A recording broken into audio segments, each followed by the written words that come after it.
Tadi dah cikgu terangkan berkenaan dengan asid, betul? Okey, maksud asid adalah bahan kimia yang larut dalam air mengion menghasilkan ion hidrogen. Itu definisi asid. Sekarang tengok pula definisi base. Apa maksud base? Okey. Definisi base. Base ialah bahan yang bertindak balas dengan asid untuk menghasilkan garam dan air sahaja. Itu maksud base. Okey? Itu maksud base. Base adalah bahan yang bertindak balas dengan asid untuk menghasilkan garam dan air sahaja. Okey, contoh base.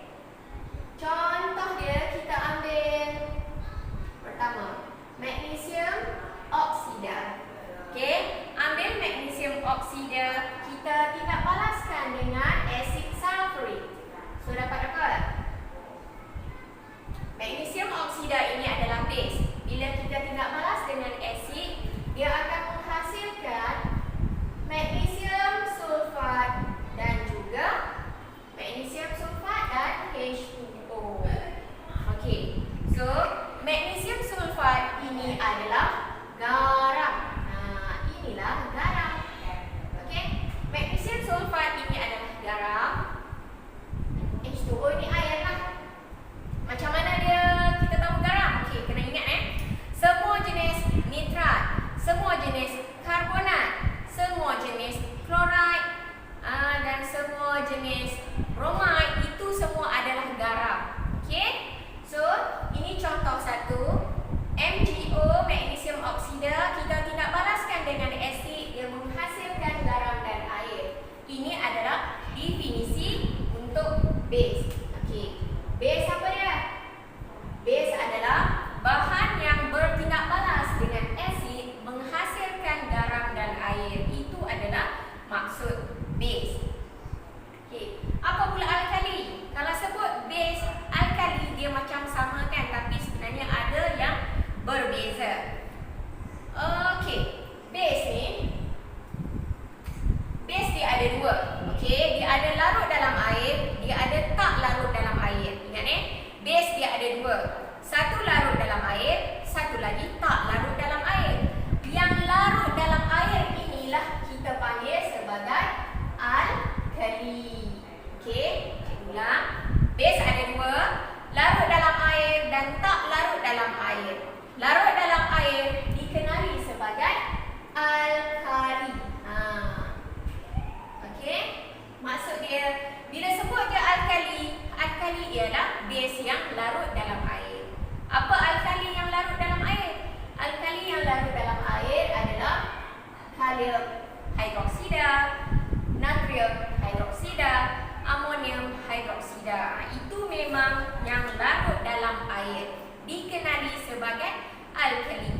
Ingat, base ada dua, yang tak larut dalam air, yang larut dalam air. Yang larut dalam air kita panggil dia sebagai alkali. Contoh dia kalium hidroksida.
itu menunjukkan dia adalah alkali. Sekiranya ion hidrogen yang terhasil, maka itu menunjukkan dia adalah asid. Okey, so asid dan alkali dia hanya akan berbahaya, dia akan menyakit sekiranya dia bertindak balas dengan air. Maksudnya kalau kamu pegang alkali ataupun asid dalam bentuk serbuk tak bercampur dengan air, dia masih lagi belum menunjukkan sifat keasidan dia ataupun sifat kealkalian dia, belum lagi menunjukkan sekiranya tiada kehadiran air. Hanya dengan kehadiran air sahaja asid ataupun alkali dapat menunjukkan ciri masing-masing. So kena ingat tu Okey, asid, alkali hanya menunjukkan ciri-ciri mereka sekiranya ada kehadiran air. Itu berkenaan asid dan alkali dalam kehidupan kita. Okey. Kegunaan asid, base dan alkali banyak. Contoh dia dalam kehidupan seharian kita gosok gigi. Okey, ubat gigi itu adalah alkali. Okey, ubat gigi itu adalah alkali. Lagi serbuk basuh baju kita, deterjen, itu pun alkali. Cuka masak kita dalam masakan kita itu adalah asid. Apa lagi asid? Buah-buahan yang masam semua itu adalah asid. Okey? Masa sekolah rendah pun dah belajar kan, ataupun form 1, form 2. Asid bercampur dengan alkali akan jadi neutral. Sebab itulah untuk ubat gigi kita guna alkali. Sebab apa? Sebab kotoran yang terdapat dalam mulut kita, gigi kita ni terdiri daripada asid. Alkali tindak balas dengan asid, maka dia akan jadi neutral, gigi kita bersih. Sama juga macam baju, deterjen. Okey, baju kita kotoran itu asid.